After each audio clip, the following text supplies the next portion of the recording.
Good afternoon, everyone, and thank you for joining us on the news briefing this Wednesday, September 3rd.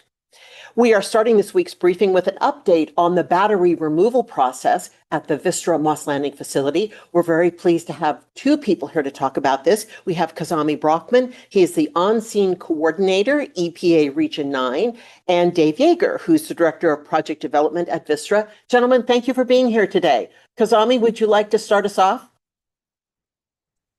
Sure. Just to confirm, do you hear me? I can. All right.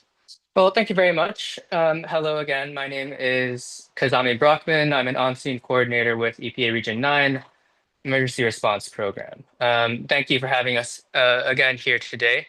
And today I'll be giving an update on the battery removal process. This includes the process of removing the batteries from the building, inspecting and treating them on site, and then transporting them to the recycler. So as I've covered in previous briefings, over the past few weeks, Vistra has been conducting some stabilization and partial demolition activities to clear access to certain key areas of the building to clear the way for this work to move forward. So over the next few weeks, workers will be entering the newly accessible areas to further assess the batteries and conduct hands-on training on the procedures. And then we will start the full-scale process of treatment, which is discharge on site, de-energization on site, and packaging for treatment to the recycler. I'll also discuss our top priority throughout these operations, which continue to be worker and community safety, and the measures we're putting into place to ensure that both are protected.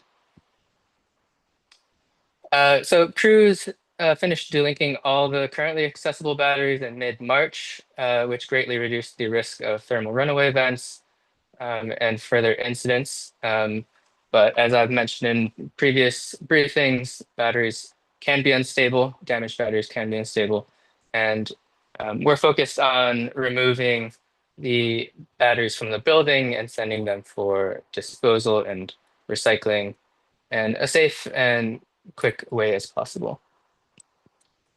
So additionally, along with the partial demolition work that Vistra has been doing, Vistra is removing a section of asbestos-containing building material from one of the walls, which will address the bulk of asbestos remaining at the burned building. And California certified asbestos consultants will remain on the project to inspect and sample potential asbestos-containing material as the project moves forward into demolition. That material is being packaged and sent to an approved disposal facility at Hay Road Landfill in Vacaville, California. Once the structural engineers on site deem the building safe for crews to enter, each battery module will be inspected, carefully removed from its rack, cleaned, and placed on pallets for treatment. This process is meant to be continuous. Once batteries are removed from the building, they will be inspected and treated on site. It's our goal to ensure that each battery is dealt with as quickly as possible for both the safety of the workers and the community and to maintain the speed of the operations. A battery handling area was constructed at the site, and it consists of a paved surface and a sealed water collection area to control and store all runoff from any runoff that may happen as we get into the rainy season, and that water will be sampled. At the battery handling area, batteries staged on pallets will be connected to electrical equipment called load banks to offload their energy and send it back to the grid. The pallets will be staged in a configuration that allows firefighters to efficiently access any pallet, and North County Fire has been on site to advise on the setup of the handling area. And just to provide some additional detail on the safety protocols, damaged batteries may be unstable, and the most effective ways to mitigate the risk of fire are de-energization discharge, which is our on-site treatment method, and to stage them in smaller quantities to prevent the spread of fire to other batteries. And so staging of the batteries on pallets and discharging them at our treatment area get at these two mitigation methods. Vistra also has created a battery isolation box that may be placed over a pallet in certain situations to help contain and cool down the batteries.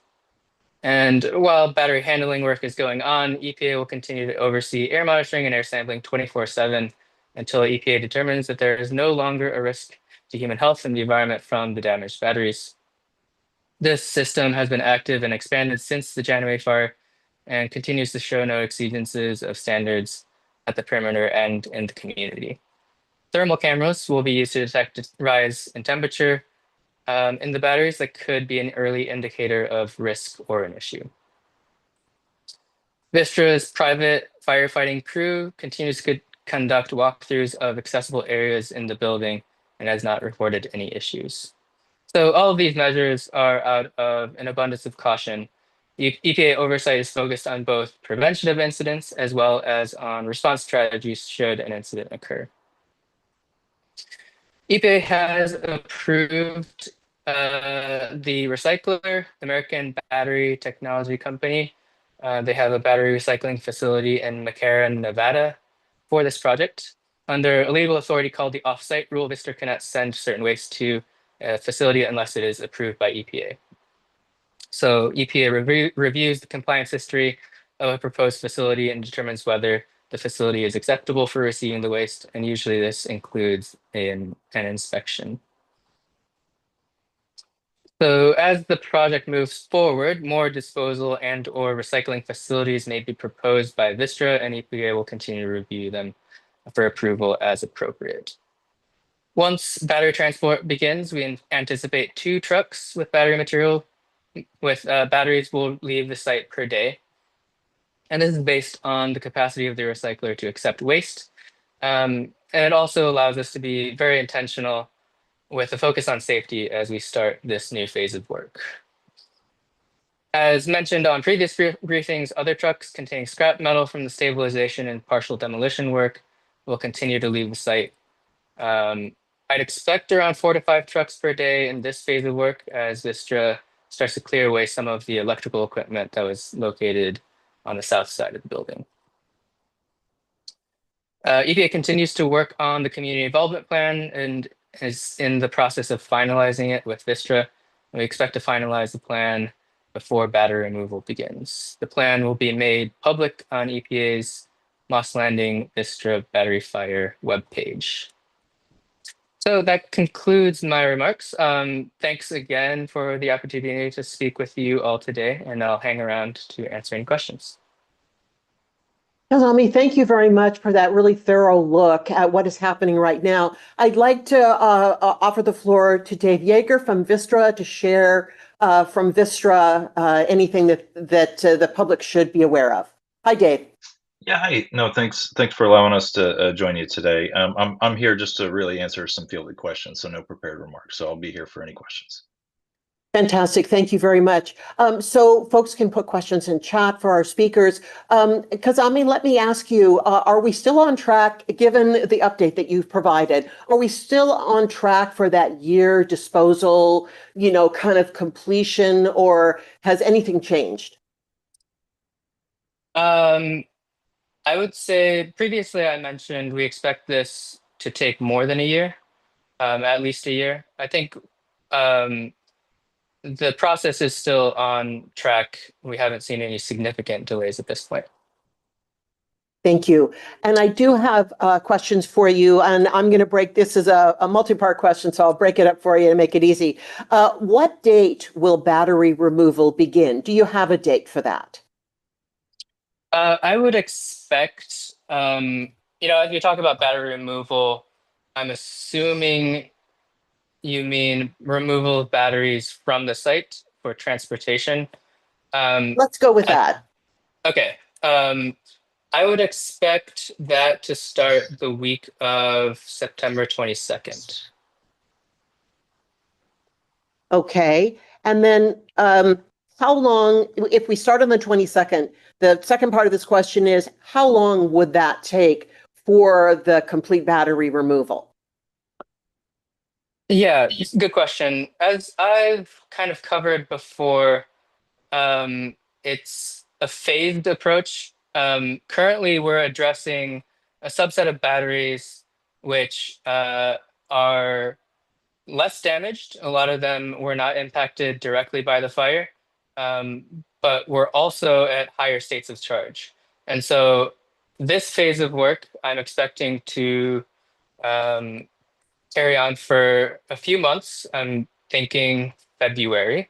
However, in this phased approach, with how complex the demolition process is and the interplay with the battery removal process, it's going to be, some battery removal, then some required activity of demolition, clearing areas to certain key locations that we need to access next. And so it's difficult to say at this point, since those phases will be in the future and depend on some additional activities.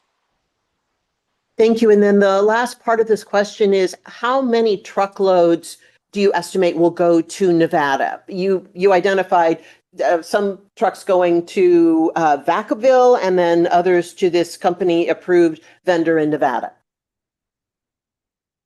I don't have an exact estimate at this point. Again, with the phased approach, I think there's some more complexity there as we think about our current phase versus the entirety of the project. Additionally, as the project moves forward, there may be additional battery recycling facilities identified. To clarify on the Vacaville trucks, those were a limited amount of asbestos-containing material heading up to that Hay Road landfill. And that's what I mentioned earlier about that targeted mitigation work on the bulk of the remaining asbestos at the building. Thank you very much for clarifying that. So if residents are going to, if they begin to see trucks going, an increase in truck traffic around the site, I mean, that's, residents who live nearby are really keen on knowing what's happening up there. They should start to see more traffic going in and out around the 22nd. So the Vistra conducted a traffic study of the area, and 2 trucks a day of batteries and a couple trucks from the demo work. We don't expect to be much of a noticeable difference on that road. But yes, the transport of batteries will be targeted for the week of the 22nd. Thank you. And then another question for you. Should neighbors to the plant be concerned about rainwater runoff and potential pollution? So the plant has a quite robust stormwater collection system at the site. I mentioned earlier that the battery handling area had an additional step put in of surface water collection from that battery handling area, but all rainwater or other water hitting the site will be collected at the site using that existing collection system. Thank you. Are there any other questions for either of our speakers on this topic before we move on? I'm going to, yes. Sorry, just to clarify on that last point, the collected water is then sampled for the disposal step. Any other questions for either of our speakers on this topic? And I'm seeing none. If I do get additional questions after we have moved on, I will forward them to you both. Thank you both very much for being here to keep us updated. Thank you. Thank you very much. Now moving on to our next topic, some major renovations are coming to the Greenfield branch of our county libraries. That means there will be a change to some services there, and we want to keep all of our patrons apprised. So we're very pleased to have Hillary Thayer, our Director of Library Services, to tell us what's happening in Greenfield. Hi, Hillary.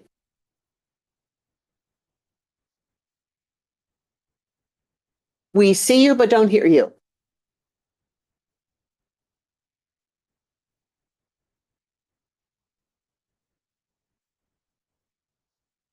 You're muted. There Sorry you go. about that. Getting Gotcha. getting myself all oriented. I made a couple of slides just so that I would not have to repeat phone numbers and things like that over and over, and you would have them on your screen. So hopefully you can see my slides now. Is that correct? Sure.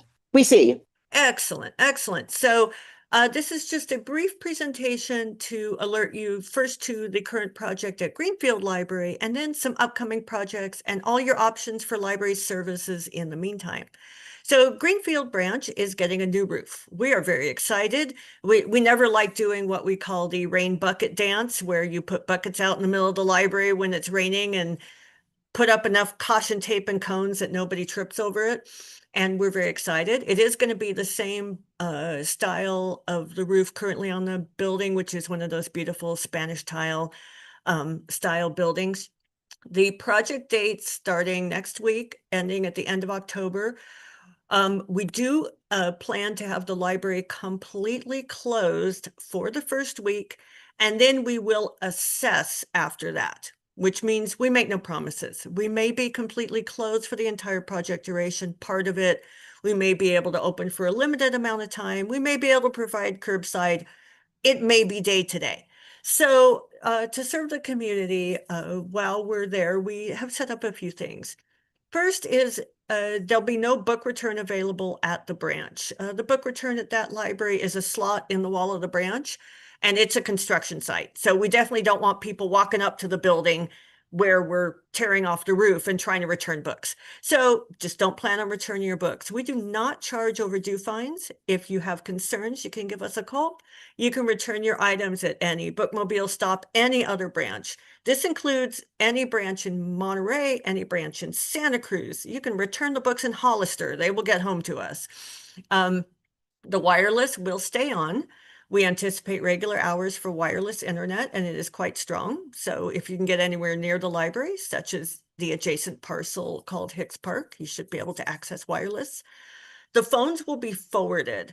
So if people call the Greenfield Library, they're not going to get a busy signal or a voicemail that goes nowhere. Those phones will be answered by the Soledad Library. So don't be surprised if they answer Soledad Library. How may I help you? That's on purpose, and they definitely can help.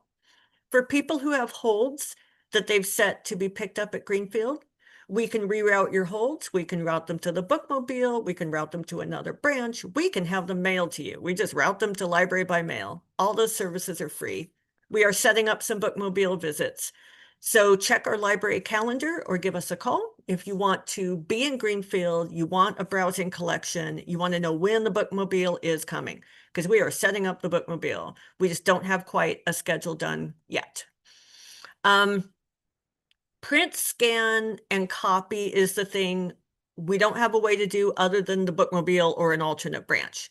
We're working on it. If we find a way, we absolutely will share that. But right now, we don't have a way to do print, scan, fax, or copy in Greenfield right now. So I want to tell you about some other upcoming projects because we have lots of work going on in our libraries. The Big Sur Library is about to get a new entry and front porch. I was hoping this slide would have a date on it today. I don't quite have a date, but I'm fingers crossed it's going to be real soon. That will close the Big Sur branch for about a month because you can't rip the entry off a branch and still have it safe for the public to use. Repairs to our Pajaro Library are underway. If anybody's driven past the beautiful Porter Mansion in Pajaro, it is now a fully wrapped active construction site. We're working on enhancements to the San Lucas Library landscaping. And after Greenfield's done with a roof, they need a repair of their parking lot. And we're going to reorient it to have more ADA compliant parking and electric vehicle parking. The Gonzales Library is getting ready to move into the new Gonzales Community Center built by the city of Gonzales. Right now, we anticipate closing the week of Thanksgiving and then reopening in our new site, date to be determined. There are still many, many factors in play, but we will be closed in Gonzales in our current site after Thanksgiving and be doing similar services as we are with Greenfield, bookmobile, temporary stops, that kind of thing.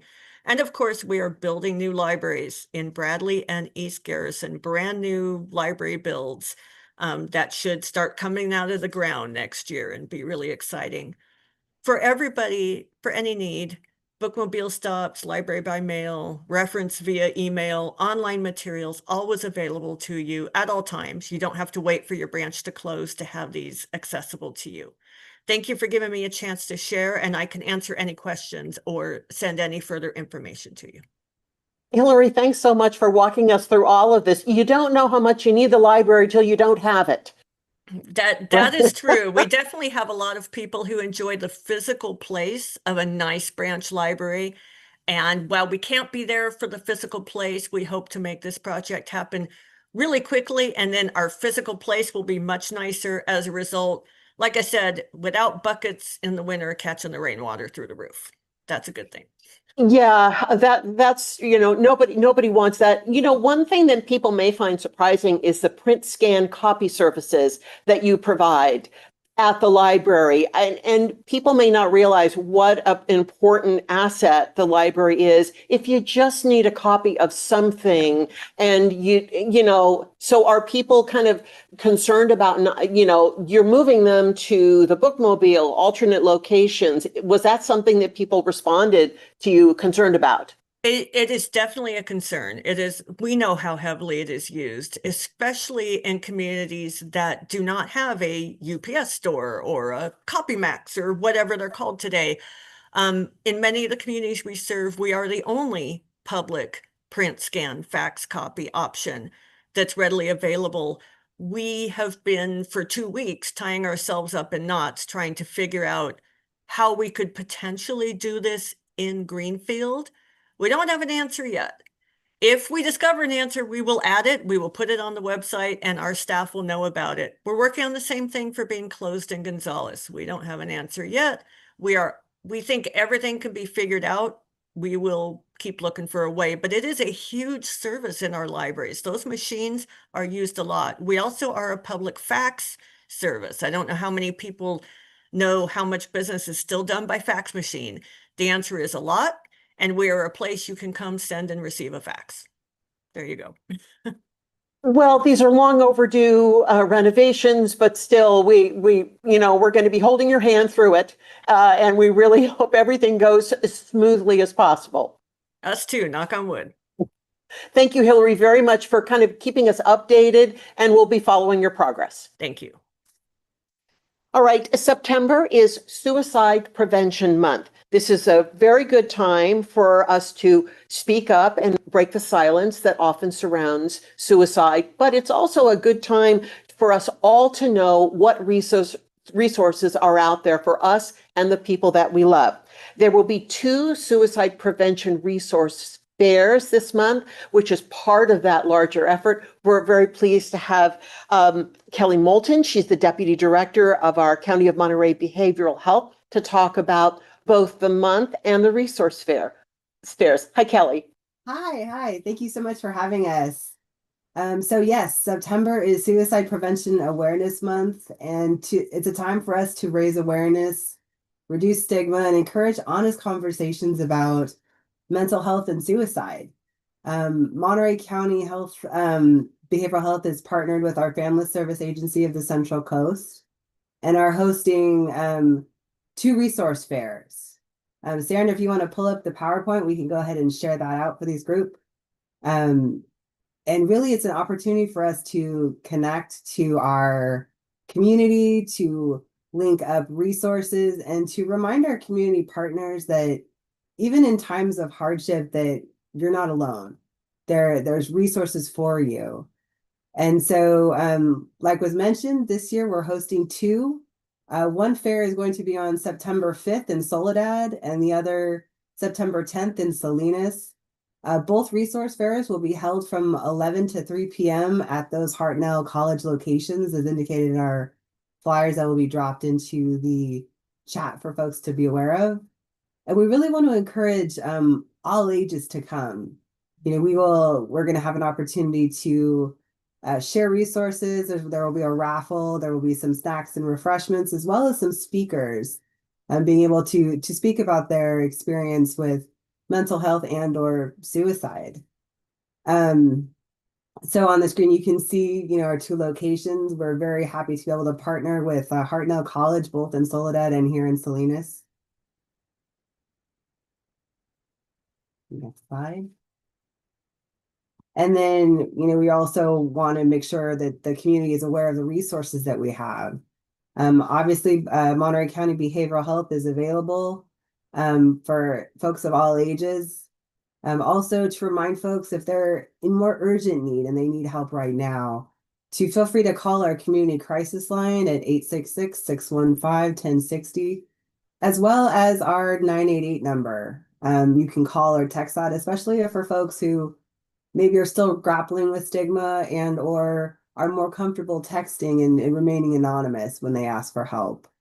We also wanted to include access to the SAMHSA Suicide Prevention Month toolkit, especially for, schools or other organizations that might want to put stuff out for the month of September. And then, of course, NAMI Monterey County, we have a very robust NAMI here in Monterey County. We're very lucky. And so they also offer support for folks who are looking to be connected.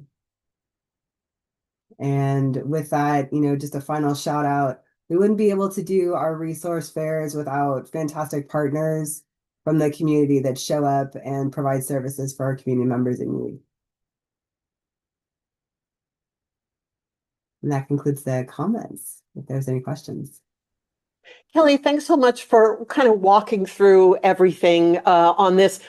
One question that comes up frequently about this issue is the difference between now and the past and the present in terms of accessibility and being comfortable talking about an issue that some people find very uncomfortable. Now we have resource fairs that people can come to and ask questions. Have you seen a lot evolving in the last decade or longer where people don't have to feel awkward in asking maybe what could be a hard question? Absolutely. I think the more we talk about it, the more we give permission to talk about it. Whether we're talking about it in school systems or, in a media briefing such as this, we're offering opportunities to folks to ask the questions. I also think that, for folks who are newer to asking for help, the option to ask for help anonymously really allows folks to get their questions answered and to get the support without needing to provide a lot of information about themselves. Because for some folks, they really are just trying to figure it out. And so being able to talk to someone, such as a community crisis line or 988, it really gives them the opportunity to talk to someone who's trained, who can then guide them to the necessary next steps, whatever those might be. Can you talk a little bit about what people can expect at the resource fair?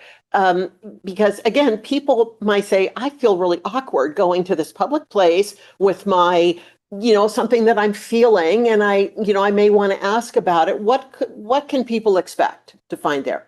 That's a wonderful question. And so really what folks can expect is welcoming.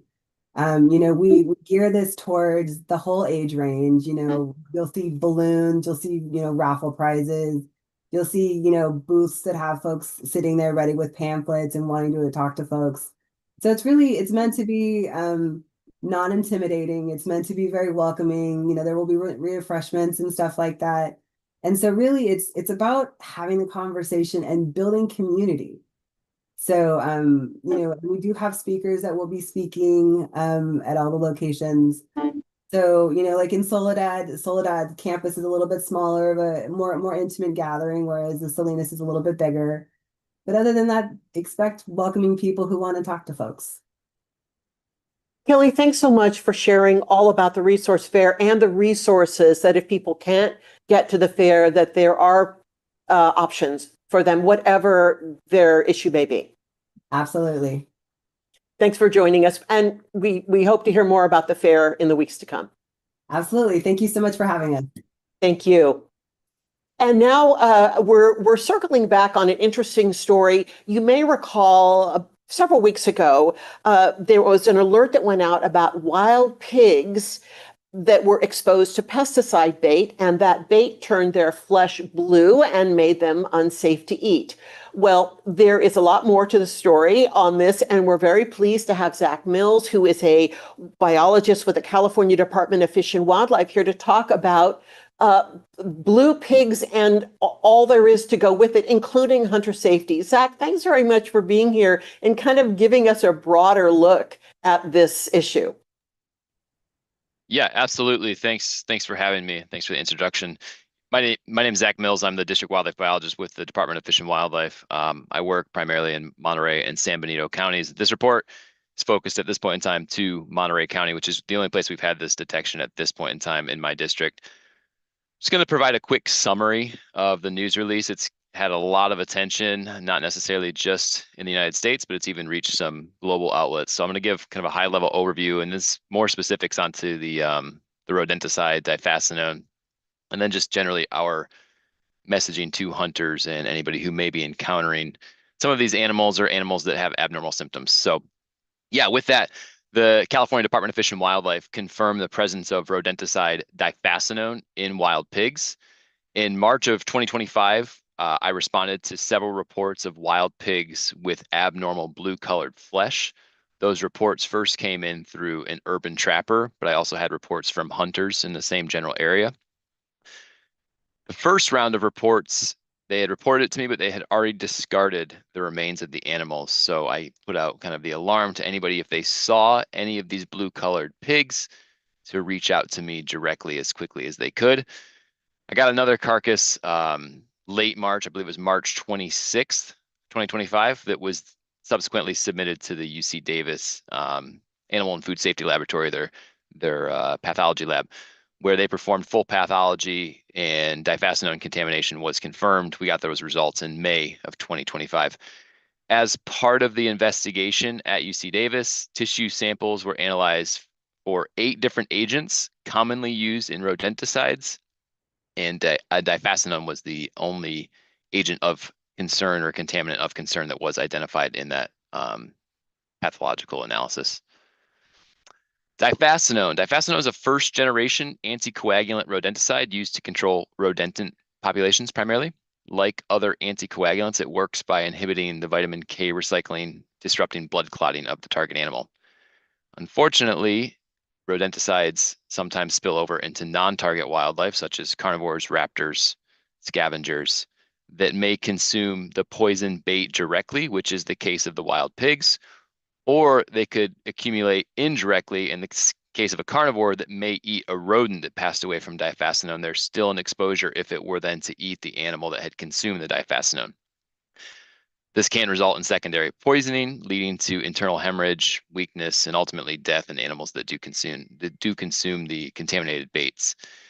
Although difascinone tends to bioaccumulate less than second-generation anticoagulants, repeated exposure can still cause significant effects in non-target species and across the food web. One of the more common questions that I get, of course, is why does the meat appear blue?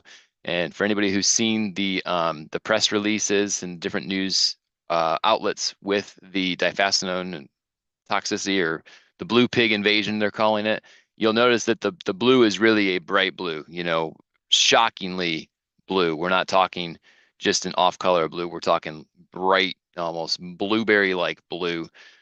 Commercial rodenticides are formulated with with dyes, which are usually blue or green, to clearly mark both the bait. So if you grab the rodenticide, oftentimes it's blue, or if you can think of a rodenticide, sometimes they're green as well.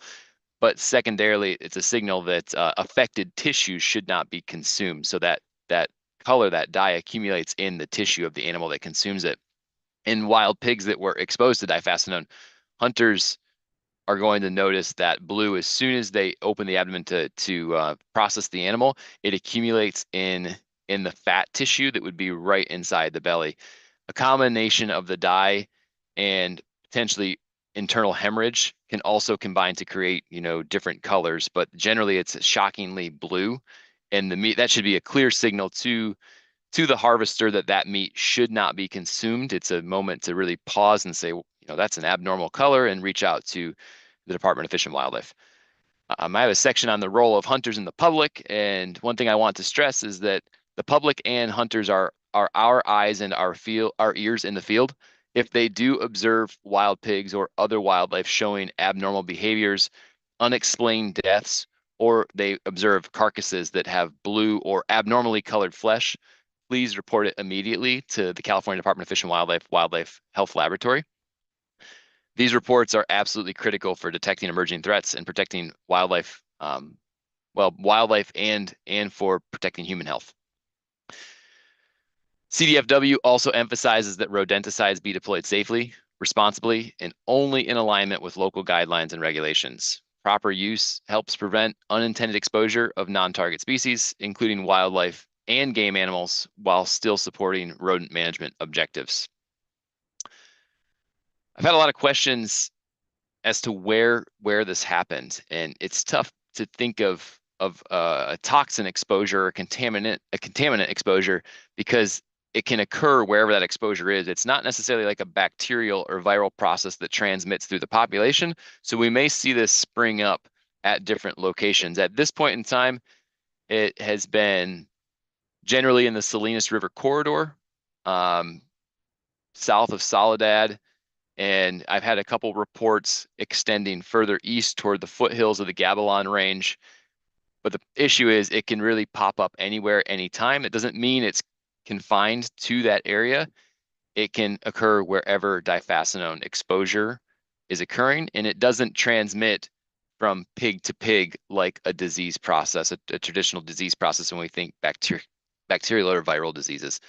The last note that I have is protecting California's wildlife and public health requires vigilance from all of us who share the landscape. And together we can certainly reduce risk by following the best practice and reporting these concerning findings in a timely manner. Zach, thanks very much for walking us a little bit through the history and then where we are now. I have a question about hunter safety. When it comes to people harvesting wild pigs, there's no tag or requirement for doing that. So but as we read about this rodenticide exposure, it could be found in bears or other game animals. How do you get the word out to hunters about what to look for? Because it could be you finding in a bear or something else that might eat this rodenticide. Right, that's correct. And yeah, I don't want people to get fixated on just pigs, because you're absolutely right. We could see this in any species that target those bait distribution sites. So I think you're very spot on with bears. You know, geese oftentimes will eat these sites, or eat at these sites. And it's really a collective effort that we have sound messaging that hunters know to stop, pause, freeze when they encounter something bizarre with their harvest. I do think in general state agencies, across the country do a good job of having communication with their hunters, that if they're seeing abnormal behavior, abnormal conditions or symptoms within their animal pre or post harvest, that they have an open line of communication with that state agency to report these findings, especially in migratory birds like we had mentioned, geese, where they're not just residents of California, right? On the next phase of their flight, they may be in Oregon, they may be in Nevada, they may be in Canada, and making sure, I think all state agencies do a good job of making hunters aware that they have a clear line of communication with the state should they have any abnormal findings. But the biggest thing that we can do, as agencies, is make sure we're aware of these things, and we cultivate messaging that allows hunters to reach out to us, right? So I've tried in this landscape to make sure I have one-on-one interactions with hunters as often as I can. I have different orientations for species, and I will build that into messaging for other species. I have an upcoming elk orientation, and I will talk about this in an elk orientation. Even if I'm not quite as concerned, it's important that the hunting community knows about it. So personally, I disseminate this on one-on-one encounters. Obviously, the media has really taken this story and distributed it far and wide. I've seen it, clear through to National Geographic, which is the best thing we can do to share the story so that everybody has access to it and knows to pause if they see things that are abnormal. I hope that answers your question. Yeah, and I was just thinking hunters get tags and they get licenses to do this, and I didn't know if there's a way to slip in information, when they're getting their tag saying, right. You're watch spot out for on with this. the challenge of pigs, because as you had mentioned in 2024, pig regulations were changed that there is no longer a tag-based system. It's now a a stamp-based system where pig hunters get a validation, and that allows hunting of pigs. That said, we've certainly had conversations about how to integrate that messaging on a hunting license basis. We do something similar, for example, with chronic wasting disease. We've got a lot of messaging there. Anybody who's buying a deer tag, they know we're on the lookout for chronic wasting disease. They know we're sampling, and they know they can engage with their regional biologist to get those samples. This is fairly new for pigs, so we may see changes like that if it becomes a very prevalent issue. The hope is that it's just a kind of a flare up and a one-time thing in that drainage, and that we can correct it with the outreach that we've already conducted. But if it continues and we see it across taxa, so in more species across a broader geographic area, that's a very logical next step, is to make sure at the purchase of the license, they get that information. You talk about hunters kind of being eyes and ears on this. You may need their eyes and ears if they see inappropriate use of this rodenticide, because they may be out in the landscape and they may see, I'm not sure exactly what the setup is to get this out there, but you want to get the word out to people who are using the pesticide, probably for all the right reasons, but something is going wrong with it. You're absolutely right. And yeah, of course, I have concerns that people are broadcasting rodenticides or other contaminants with, recklessly, and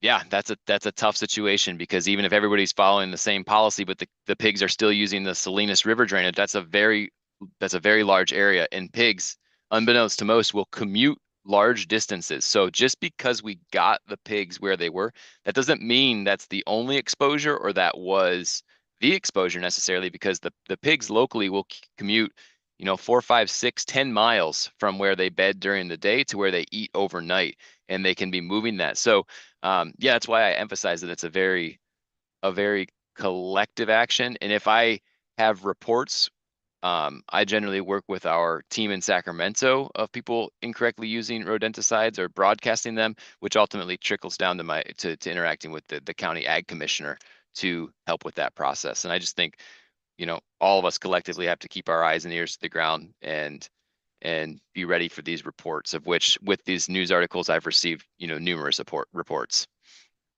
Well, so it's happy hunting, but safe hunting and informed hunting. Absolutely. In Monterey County. Zach, Absolutely. Thanks so much for being here and bringing us up to speed on this. And hopefully we get some news, or actually we get no news, that no more pigs show up in all their blueness. Yeah, absolutely. Thanks so very much. Thank you. And thanks everyone for joining us on the news briefing this week. Our next briefing is